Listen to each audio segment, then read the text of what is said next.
Good morning, everyone. My name is Rosie O'Brien-Boytak, and I'm the Assistant Executive Director for the Connecticut Association of Schools. It's my pleasure to welcome you to today's CAS webinar, Promoting Student Social and Emotional Learning Using a Strength-Based Social Emotional Learning Assessment. This presentation will focus on the comprehensive DESSA SEL system, which is appropriate for students in grades K through 12. We at CAS are excited to be partnering with the Connecticut State Department of Education to share with you the strength-based social and emotional learning assessment system that's being offered to Connecticut schools and districts at no cost. You heard it right, it's free. We're glad you're joining us today to learn how this strength-based SEL assessment connects with your school and or district programs and how to use it to help prepare students for success both in and outside of school. But before I introduce our speakers, I want to thank our corporate partners, Buffalo Wild Wings, the Connecticut Army National Guard, the Connecticut Department of Public Health, Connecticut Learning Centers, Horace Mann, Jostens, Liberty Bank, and Pullman and Cumley for their ongoing support of CAS's high-quality professional development for principals, school leaders, and all educators in Connecticut. Again, we're very excited to bring you this webinar and glad that you're joining us today. As a reminder, everyone in the audience has been muted during this presentation, but please use the chat feature as a way to stay actively engaged in the learning during the session and to let us know if you experience any technical issues, as we will be monitoring the chat. In addition, please use the Q&A feature to ask questions, and we will do our best to answer your questions during this session. The session will be recorded and will be posted on the CAS website as soon as it's available so that you can view it later and share it with your colleagues as well as your faculty and staff. So to get us started, I'd like to introduce Kimberly Traverso, who is a state education consultant in the Office of Student Supports for the Connecticut State Department of Education. Welcome, Kim. Thank you, Rosie. And I wanted to say good morning to everyone and welcome, and thank you so much for inviting us to be here today. It's going to be a pleasure to share all this wonderful information with you. And I also want you to know that today we're going to talk about the Devereux Student Strength Assessment, which is called the DESSA. But we're also going to talk a little bit about the rollout plan for Connecticut in regards to SEL. So I'm just going to give you a brief overview of that. First, I'd like to just start out by saying that the Connecticut State Department of Education believes that all students deserve a high quality, engaging, and comprehensive instruction in schools that addresses social emotional learning and academic needs. And also the other thing is we want to provide a safe and supportive environment in schools. So how do we do that? And what are the benefits of us doing that? So some of the research shows that having social emotional learning in schools certainly helps students with improving academic performance, right? Better social relationships, improved decision-making and problem-solving skills, also focus, attention, being able to avoid some distractions. But also we know that better post-secondary outcomes, no matter what they decide to do, 2-year, 4-year, technical, right into a career, doesn't matter, but they have the skill sets for employability and also for actually life skills. Also, we know through the research that it helps build relationships in schools. So it enhances that relationship between the school and families and the community, which is imperative. Especially during this unprecedented time. So the benefits overall for schools and districts is really about a positive school climate. Forging ahead, we have done some really incredible work here in Connecticut, which I'm going to just briefly talk about. But we also have to think about something called evolving the science, and it is a science. SEL is not this fuzzy, warm kind of thing, but it's actually a science, and Lisa Ann is going to talk about that a little bit, which we call resilience theory, and it's a strength-based approach versus a deficit approach when we're looking at students and staff, and that's imperative. And because when we talk about equity, we need to actually be addressing that particular concern. And lastly, we just want really our staff and students to reach their fullest potential and to thrive. And so before I get started, I really would like to say thank you to I apologize. I'm trying to forward my slide and it's not moving, so I apologize. There we go. Sorry about that. So one of the things I really want to say is thank you. Thank you so much for all your hard work, your dedication to our students and families.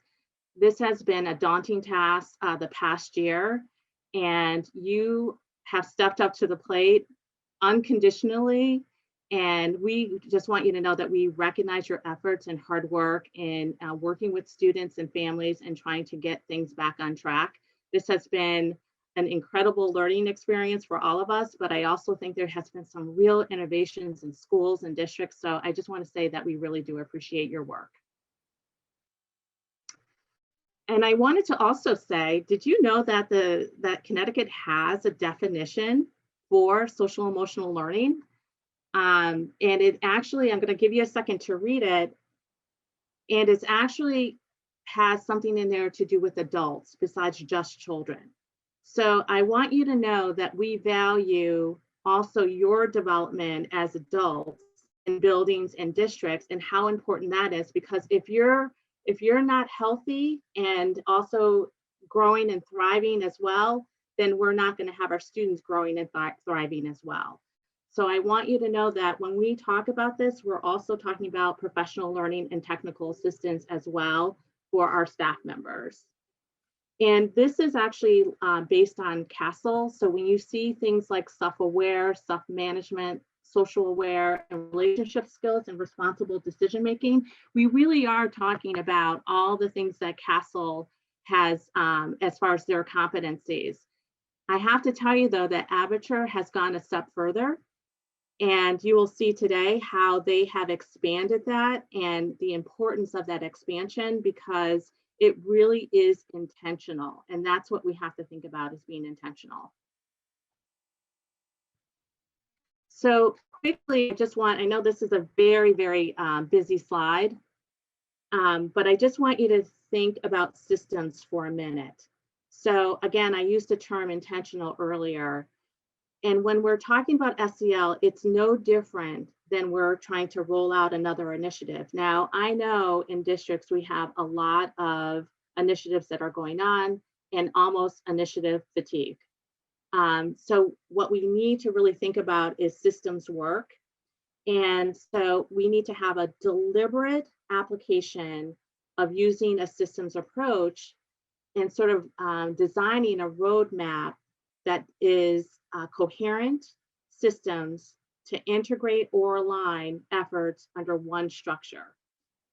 And when I talk about that, I'm talking about, of course, the multi-tiered systems of support and threading that needle across the cascade so that there is symmetry that is going to happen for implementation. And when we talk about implementation, we really are talking about implementation science. So how do we start that out? And so tier one, if you just think about it, if you're using the Desa Mini for tier one, and then we also have curriculum that we're looking at, that is your foundation builder for looking at need and addressing need. And so that now we have other data pieces that we can use to build our supports, our services, and our programming around that. And then in the bigger or the larger picture for district level, we really are about building those relationships district-wide. But we also have to think about embedding SEL. If we really want people to think about SEL, we want to think about it being a part of our strategic operating plan around the vision and mission. We also want to actually make sure that we are looking at multiple pieces of data that is addressing the actual SEL. So looking at school discipline data, looking at attendance data, because we want to make sure that our students are engaged in school. But we also have to look at the data on what our staff needs. So what do we need to design for professional learning so that we can build capacity and address any of those concerns? The other is also the cross-sector of collaboration with families and business and community partners.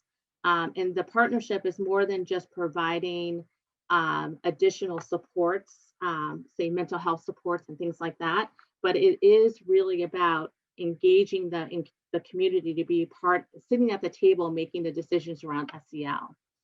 And then, of course, this work is definitely based on evidence. And I will, at some point later, when we talk about the survey, talk about integration and the alignment. And that will be coming out in the technical report, probably sometime in late June, early July. We also have, let me just move along here. And these are just some samples of the national research also that is talking about how it has declined in discipline, absenteeism, and emotional distress. But it also shows improvements on these other areas that I had mentioned earlier. But if you look at the bottom right there, look at how the research is showing that this is beneficial to teachers as well in the classroom. Longer time in schools and less burnout. So we don't have this issue of turnover as much, and we don't have this issue, we actually have retention, which is important. So when you go into this presentation today, I really want you to ponder two questions as you think through. One is, what is the student's knowledge, skills, psychosocial attitudes, and beliefs in relationship to learning? And the second one is, what is the psychosocial attitudes and beliefs in relationship to learning, but the teacher's knowledge and skills and psychosocial attitudes? So, and how do we connect those two? That's really important. And one thing that when I talk about this, I really want you to think about the mindset of our students when they come into our classroom. What is their mindset around learning? And how do we know what that mindset is? How do we determine that?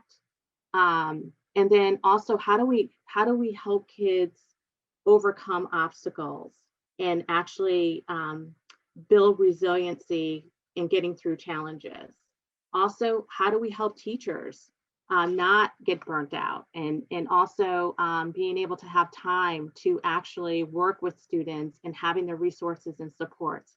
So think about all those systems things and how we have to, again, be so intentional about SEL. Lastly, the only thing that I really want to talk about here as well is that we actually heard you very loud and clear. We did a landscape survey back in 2020, and out of the, I would say 100 or 200 districts, 124 districts responded to the surveys, which was about a 62% response rate. And 25 of the 30 Alliance districts responded to the survey, and all of our opportunity districts responded to the survey. And I just want to say, number one, thank you so much. It was a wealth of information and data, and we so appreciate because some areas you had to write information, so we really appreciate the richness in the data. Based on that information, one thing is for sure is why we're here today with Aperture. Because we're looking at a universal screener, something that helps us actually determine what the needs are around SEL. And you made that very clear. And you also made it very clear that you wanted something around curriculum, like our K-3 habits. You wanted a continuation of that. And so at the end of June as well, we should have the K-12 habits completed. And the great thing about this is not random. These are going to be aligned within the context of DESSA so that it all makes sense to you as well. And also, we're going to talk a little bit today about the second part of our rollout. And I think that is it for me. And if you have any questions regarding any of this, feel free to just put that in the chat later or in the Q&A later, and I certainly will respond to those questions. But thank you so much. And I look forward to spending time with you today. And I'm going to turn it over to Rosie. Thank you, Kim. And I just want to say how excited I am to hear you talk about not only SEL for students, but also for teachers. And I would just want to add, and also administrators. I think anyone working in the school systems should be a part of that whole comprehensive SEL systemic approach. So anyway, very important work. And I'm excited to learn more about the DESSA program today and the suite of assessments, the real-time reporting, and the research-based strategies. So it's my pleasure to introduce Lisa Ann Williams, who has been with Aperture Education for the past 5 years and is currently a senior partnership manager and master trainer. She graduated from Eastern Connecticut State University with degrees in early childhood education and psychology. She's worked in the classroom for 13 years across 3 states, mostly with special education students, and is always focused on helping them be most successful in the general education settings. Her background in behavior support and program development led her to work on her master's in curriculum and instruction with applied behavioral analysis. Lisa Ann continues to love learning and bringing together social emotional learning research, program frameworks, and tiered support to meet the needs of districts and communities. Along with Lisa Ann, today we have her colleague, Ashley Kurth, social emotional learning implementation consultant, who will be helping with the Q&A today. Welcome, Lisa Ann and Ashley. Thank you so much, Rosie. And thank you, Kim, as well, and Karen and the rest of the team here for having us here today. We're very happy to be able to spend some time and not only give an overview, but try to make some real connections to the work at the district and school levels by your leadership. Great. So we're excited to hear all about it. So take it away. Okay, I now have the controls. So here we go.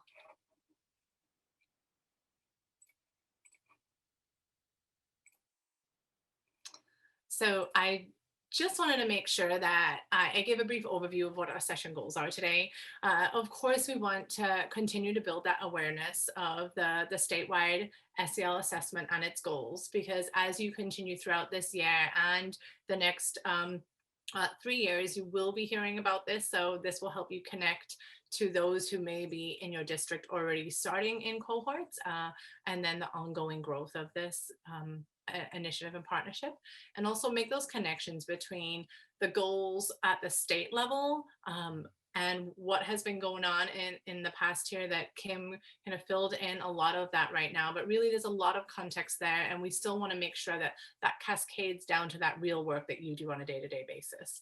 I am going to show you what the Aperture system really does look like, so you can have an understanding about what that concrete information is with these larger initiatives. And we did mention we will give you some of those timelines and key dates and information because this is an ongoing initiative.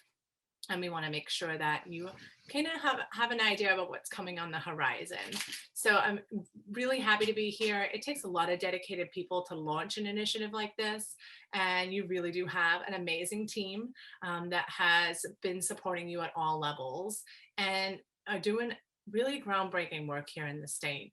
So you can say I've outlined the why, the what, and the how, but really it's the what drives SEL work from the ground up, and the why SEL is so critical, and really the how is how we're all going to be working together, and that continuous learning and implementation and moving forward the conversation, research, and practice for all. So you are really being a leader at the state level too.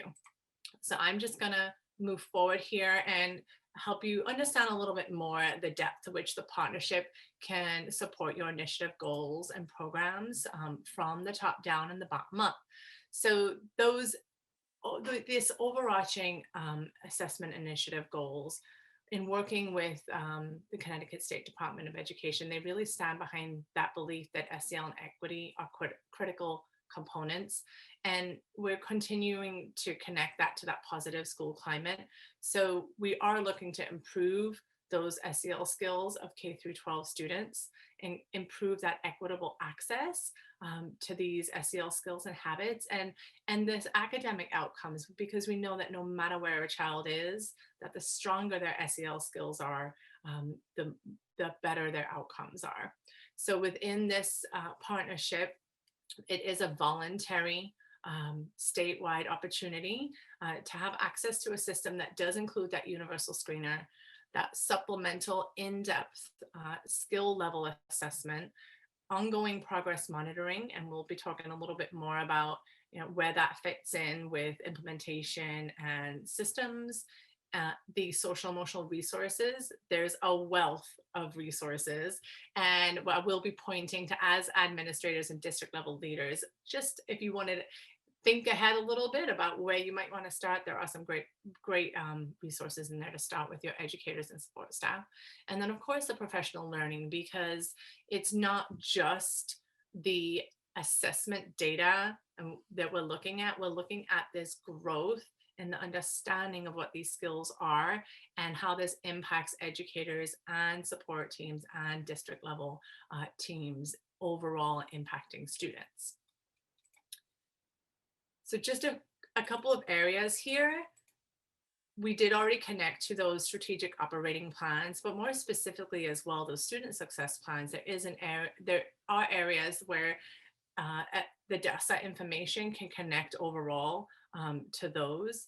We know that about the connections to discipline, but there are some specific things that I can connect to with research from the DESSA. Through our family engagement, we have resources in our system, and we're continuing to partner and develop language and real concrete ways in which educators can take this from home to classroom and classroom to home. And then of course your SEL plans and goals at those SOP levels.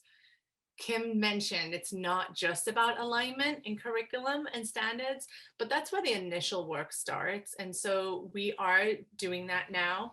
We are looking at those learning habits and which skills and competencies roll up into that. The comprehensive school counselors framework, it's just been rolled out.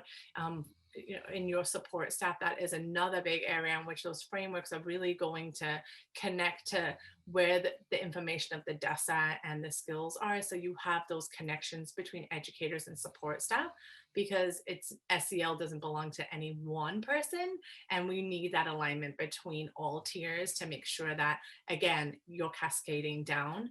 And then of course, college and career. We touched on, yes, we know that the research shows that long-term outcomes for this alignment are beneficial for students, and thinking about them growing into adults, becoming positive and community members who are contributing, but there is also some specific work we can do there. And then for the alliance and opportunity districts, really looking at your 3 areas that you can tie in your goals, and focusing on SEL in that role of talent development, not only in the retention part, but also in impacting day-to-day educator effectiveness, the culture and climate, engaging your families, and addressing school discipline, and of course, the academic goals there. And I've touched on broadly here, and one thing I wanted to make sure is that as we move into the system, that you're thinking about the questions that Kim posed and your overarching initiatives here at the school levels, so that when we get to looking at what data looks like and we transition into what are some concrete ways that this is visualized and connects directly, hopefully that will help you understand that cascade there. So I'm going to move on and really take a moment to look at our system and what we focus on at Aperture. We know that we need SEL resources that are easy, fast, and reliable. And we are the fastest screener that's available. But more importantly, we need them to be strength-based, and that's derived from our research and from the thousands of programs we work with. You'll hear that a lot from us. And more importantly, because we don't often hear it, schools don't often hear it enough of that feedback and that work and the impact and the implementation science and growth and how that's moving together. But the other notion around strength-based is it really comes from, in our organization, from the top all the way down, and it comes into everything that we do. So when we're talking about students or about educators, we're thinking about how this strength-based lens really changes the way then the nature of those educator-student relationships. And that's the heart of what we do, because we know that the trust that you have with your educators gives them that safe place to grow and to be able to learn. And the same goes for educators and students to students. And so everybody has strengths that they can bring to the table.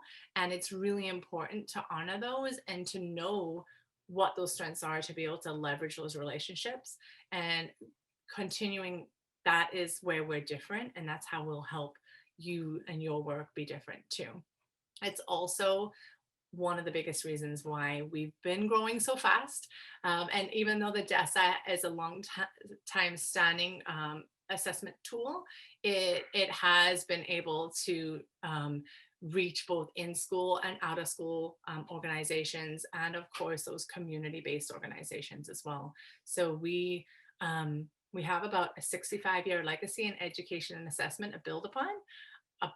About a third of our company is still anchored with that teacher brain in the classroom, and about 25% of our staff is dedicated to research. So as Kim mentioned previously, that ongoing moving the science forward, and we're looking to support you in that across the state. Now, as Connecticut has aligned with the CAS-CIAC framework, and did mention briefly on our alignment, I just wanted to make sure you could see what that looks like. And then just see how comprehensively we fit in with this, and then where our competencies just dive deeper. It's unique to the Aperture approach is this lens of building resilience and strengthening these positive skills to help students be successful in school and life. And we are different from other assessments because our authors started with the CAS-CIAC framework and really did all that research and deep diving into those skills around that. And from there, that's where they really found that understanding that some of these sets of skills just could be measured separately from each other. And so that's where you see that the self-awareness, self-management, and responsible decision-making have just been broken down even further, so that there are separate subsets of skills, but also optimistic thinking and building resiliency. The research shows that these optimistic thinking skills are really critical to being helping to build those protective factors, so that long-term, that their SEL skills of students and adults can help them bounce back from situations. And as we all have been through this past year, trauma can occur at any time, and our resilience is only tested when that happens, and if we're bouncing back. And so we're looking at these skills to understand where students are right now, but also as we look forward and we're looking at growth, are they bouncing back? This is important in the equity piece to understand here, that when the tool was developed, these skills really were looked at through that equity and cultural lens, that we wanted to make sure that anything was removed that could be biased toward one culture or another. And the fact that it is a strength-based assessment does decrease further any bias there is in the tool. So all tools have bias, but within ours and within that strength-based view, it is very minimal.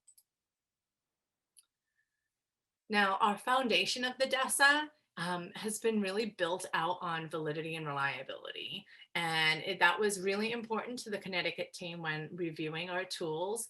They wanted to make sure that educators could trust the data, and that you as district teams could trust that you could use the data to make these instructional decisions, and also to be measuring the impact of your programs, and really know that you can trust that what the growth is saying. It's quick and easy. We understand burnout fatigue, initiative fatigue and burnout, and what you as teams at the district are requiring of your educators and staff. And so having it be quick and reliable and meeting these high standards and aligning to other frameworks that you're already using really does help support, while still giving you the information you need at the levels you need to make those decisions. Now, the DESSA assessments are K-12, as were mentioned, and we have what we call the screener, which is the Desa Mini. That is that quick 8-item tool that takes a minute or less for your educators to complete. And then we have those follow-up assessments that has the more in-depth items, 72 that covers those 8 different competencies. And really, this is where it also is going to be able to give you that reporting and insights at every level. So data is only formative if you're actually using it like ongoing to help inform that programming and curriculum approach. And so every user in the system will have an understanding of what the data means and how to use it and where they can make changes. And that's where we connect to those strategies for growth. The system will be connected to your student information systems, likely PowerSchool for most of you in Connecticut. And it's very similar within the academic screening that when you do use this system, parents are notified and can typically opt out as requested, which is similar to other programs in your state. We do follow all of the FERPA regulations to protect student privacy data. And the Connecticut really does have very stringent privacy laws, and we adhere to those too. So you've definitely set the bar high, and we met you right there. The Connecticut State Department of Education will have access to the student level data, and it will in the same way be protected and treated just like other types of data such as your SATs. But it's really going to allow them, as we talked about those cascading goals, to be able to look at this data and make decisions about supports at the state level. So as you look at your district level, you'll be making decisions about supports. And then your schools will be looking at this and making decisions about supports, and it will all connect from the bottom up and the top down. So this is something that they'll continue to look at, that relationship between SEL and academic achievement. In addition, they might be looking at the DESSA data as another point in the early intervention tools. So our system was originally built out on the K through 8 components, and then the 9 through 12 were added in the more recent years. And just to differentiate between the two, our K through 8 assessments are completed by educators, and educators really are the ones interacting with that data. They're the ones who have access to the reports and to the strategies, and then also your support staff and your building level admin all have access to their school data. There are going to be lots of ways in which you look at this, depending on what some of those goals are that you have at your school. And also, you're going to start to be able to look at data in different groups. So by grade level, by special education students, by students with free and reduced lunch. But overall, you'll be able to see where does your school really line up, and what does that distribution look like, and where does your district distribution look like. Everyone will be able to see that ongoing timeline of rating. So, and there is that accountability for you to be able to track within your district that educators are completing the ratings to make sure that this you get the data in a timely manner. Now, there's two types of data. The Desa Mini and the DESSA are used very differently. As Kim mentioned before, that Desa Mini is your screener. It is going to give you a composite score that just helps identify where that student is at this point in time with these positive skills. And here is a sample of one of the Desa Minis. I think it's really important to see some of these, because especially as you get questions about, well, what are you measuring? What kinds of things are on here? There's nothing, as Glenn said, scary about any of these. But honestly, as a parent, there's nothing here that I wouldn't say I wouldn't want my child to be able to do. So these are things that are positive behaviors that we want to see in children, and that we know that if they're not demonstrating these positive behaviors at a frequency that's beneficial, then that is something that gives us a group of students who have that need for instruction. And those are the students that really do need that additional support. So when connecting to the MTSS framework, this is where you, as soon as you've done, your educators have completed that screening 4 weeks into school, you will be able to identify your need for instruction students, and those will be your tier 2 and tier 3 students. that you as teams will all be able to look at other data points. You'll be able to look at percentiles to be able to understand where students fall so that you can start to split up that group into the tiers. But really also, we want to be looking at all students, and looking at those students in the typical and strength range helps you know that when you're working in tier 1, you'll continue to strengthen and maintain those skills for all students. They're just like academic skills. If they don't continue to practice them, they won't have them developed as needed as they continue through school, as their environments change, as demands become more complex, and those skills need to mature, and they look very different in 12th grade than they do in kindergarten, but they're on the same continuum. So we want to make sure that we continue to strengthen them for all students. Now, educators will always be guided back to their classroom data when they get into the system. And that's really intentional because we want that to be something that is familiar. It's not, well, we just do this twice a year and looking at that the data as a point in time. It's an ongoing understanding of where are my students, how can I look at similarities and differences among my group, how can I become familiar with the competencies and the skills. We were just talking recently about the disconnect between even the language of what is SEL and what are teachers teaching. And most teachers already teach SEL in their day-to-day classroom management routines and procedures. It just wasn't necessarily called that, and we didn't have the context of what are the competencies that it fits into. So as they get in deeper and they follow up that screening with the full assessment, they will move from that one data point into having 8 different data points for each of those 8 competencies. So if they look at their classroom, they can start to see where are the commonalities for students who have a need for instruction. Like say in here, we see goal-directed behavior. If a teacher wanted to be able to understand, well, how can I just be more aware of those skills? They can look at those reports and profiles to see what skills are under that competency.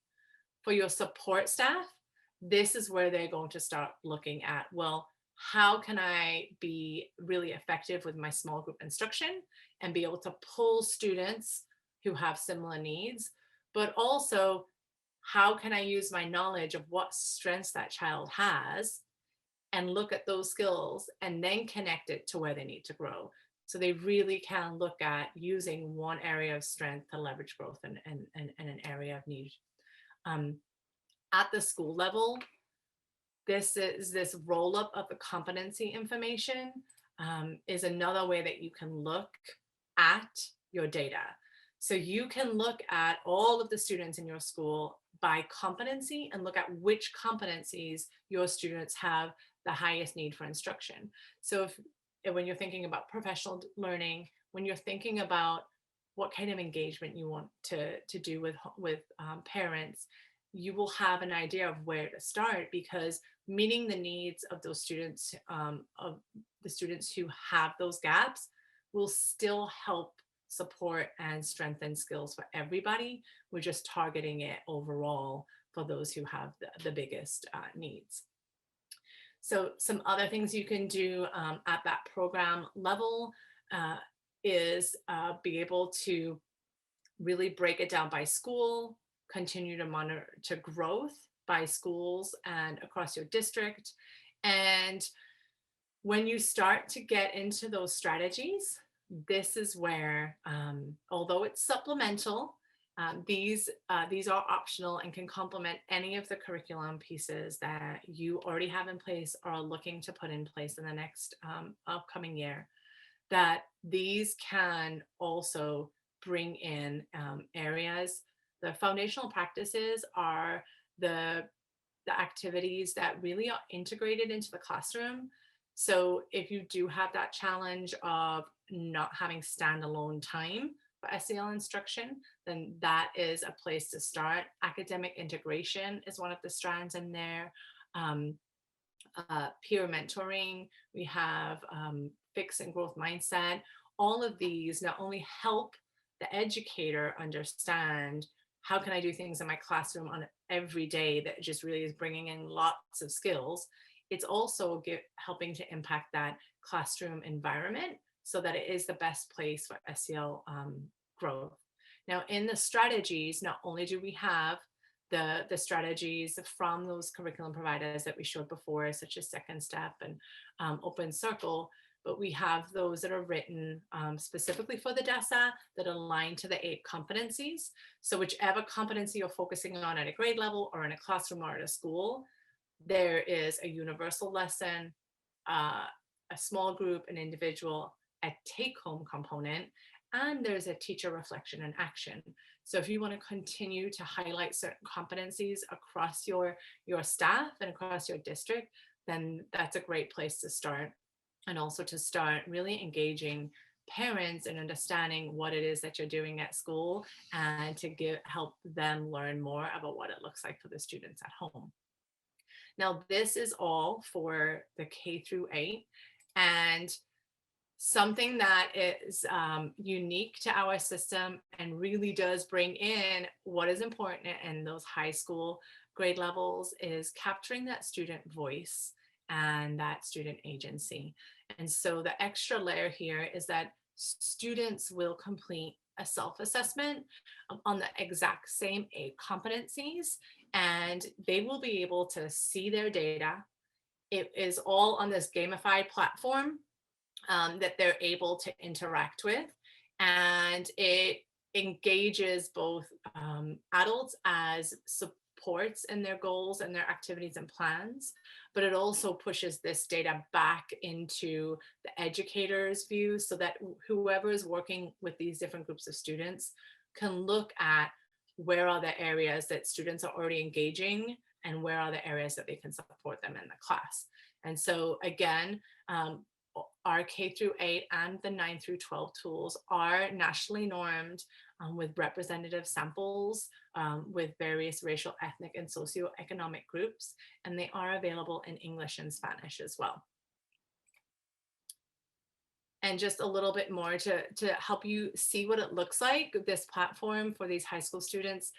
The platform really is built out, like we said, around goal setting. So it is helping those students take that data, look at how can they set goals, whether they're short, smaller goals or longer, more intensive goals that take multiple steps, helps break them down, give them timelines, and really helps them monitor themselves as well on that completion, which knowing how I was when we're talking about adults and their SEL skills, like I did not learn this until my second round of college.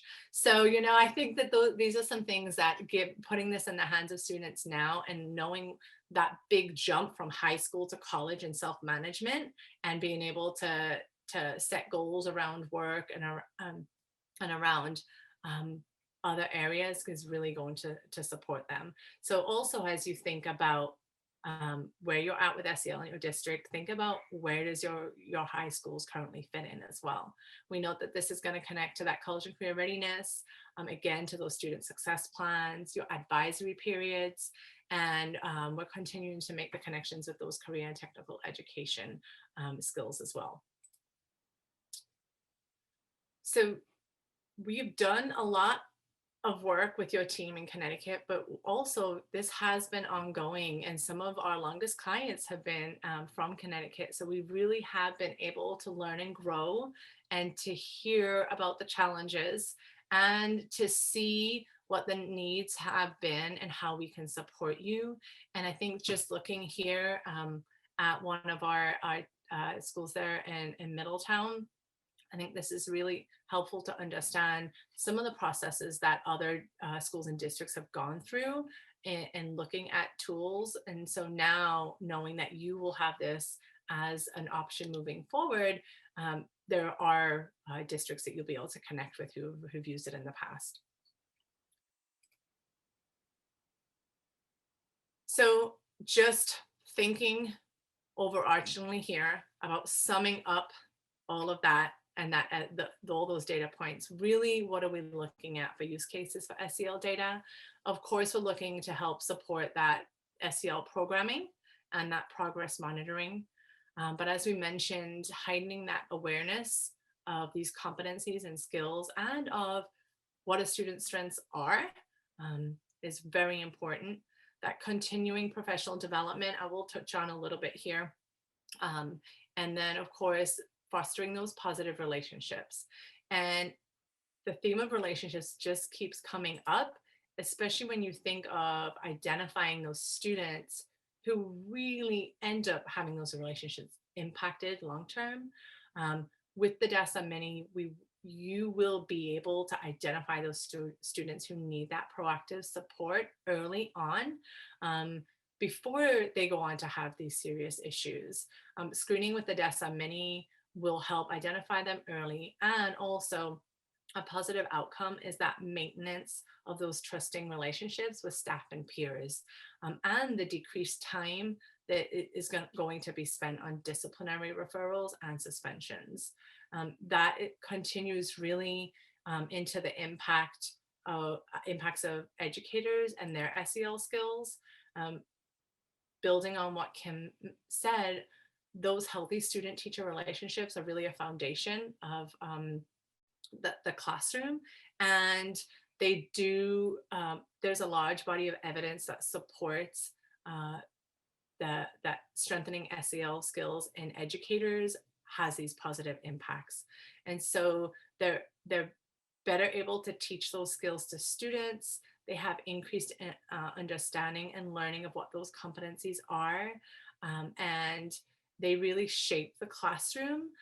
They help educators really be able to move through challenging times when those behaviors can be difficult to work with, and helps educators recognize and understand students' emotions and behaviors easier and respond in ways that show care and empathy.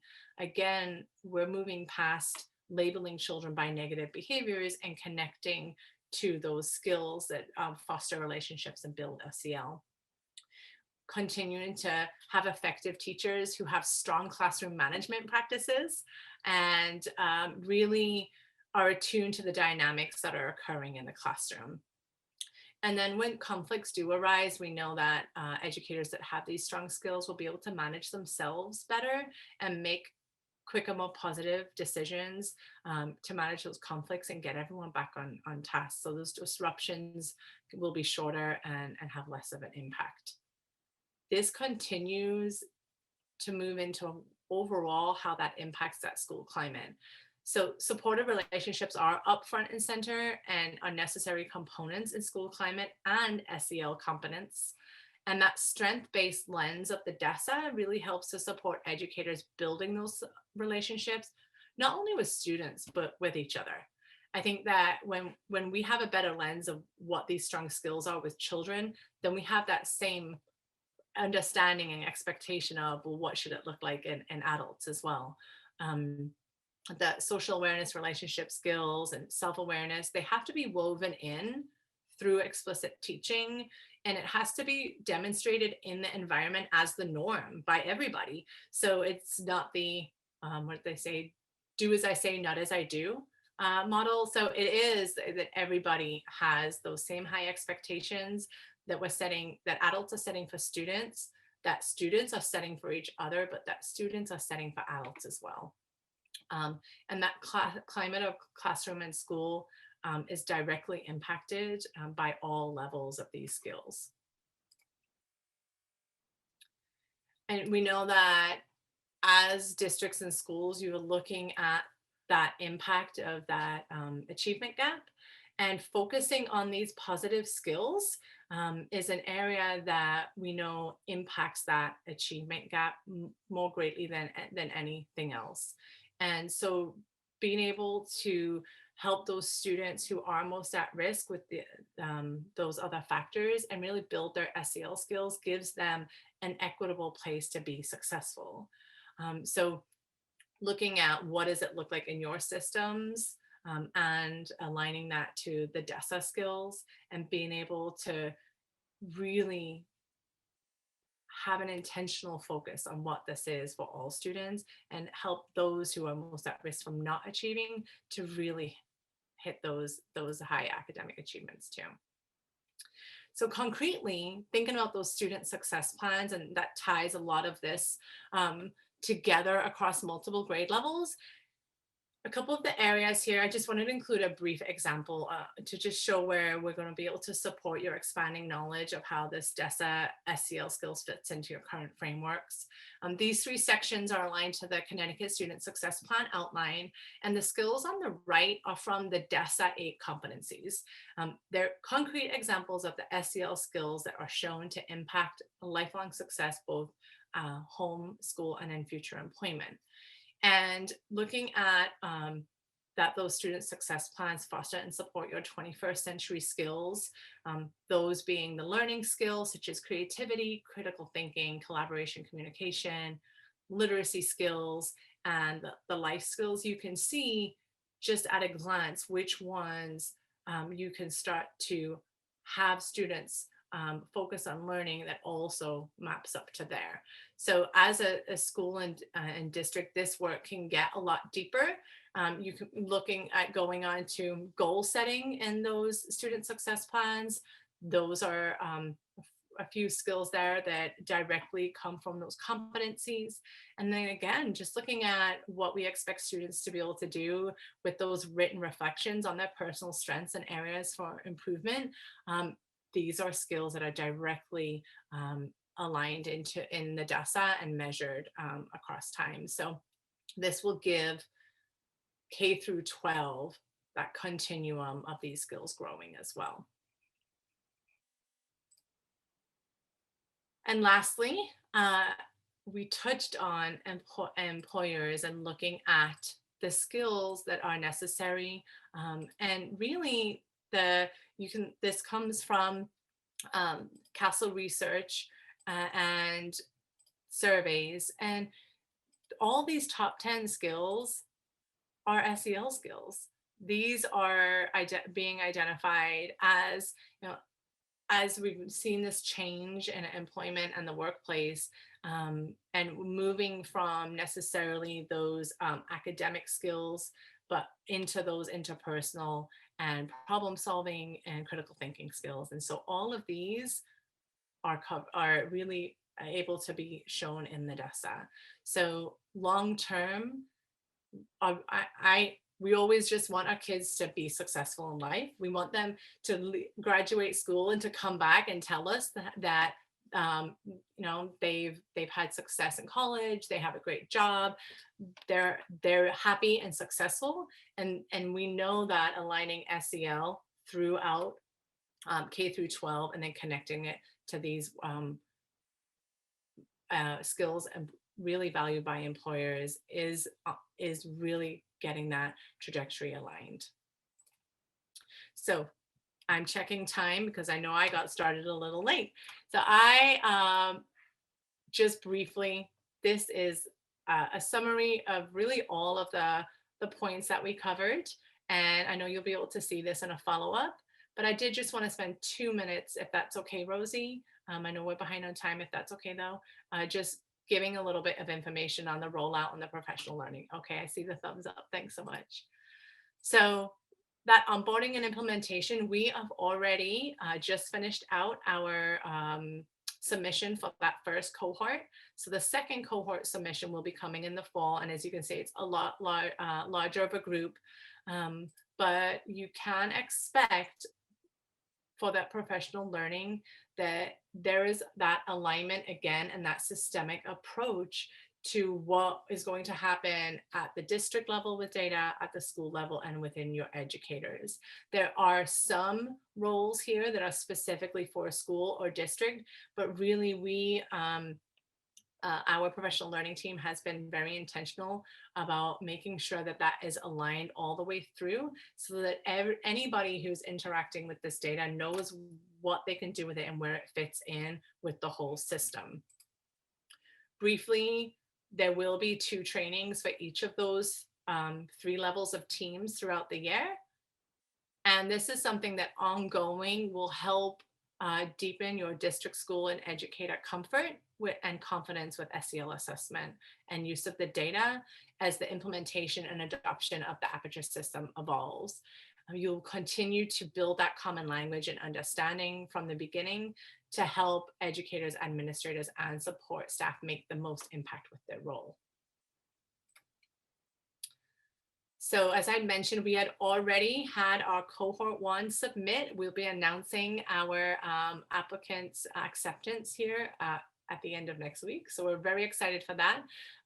We've had about 35 applicants. So that is exciting. And then we're getting ready for the cohort 2 round. So you will see if you go to apertureed.com/CT that there's going to be new information session dates available. So if your district has not attended, or as I've been hearing, some people in your district have attended, but you'd rather go in person yourself too, then please sign up. We want to make sure that you have an in-depth understanding of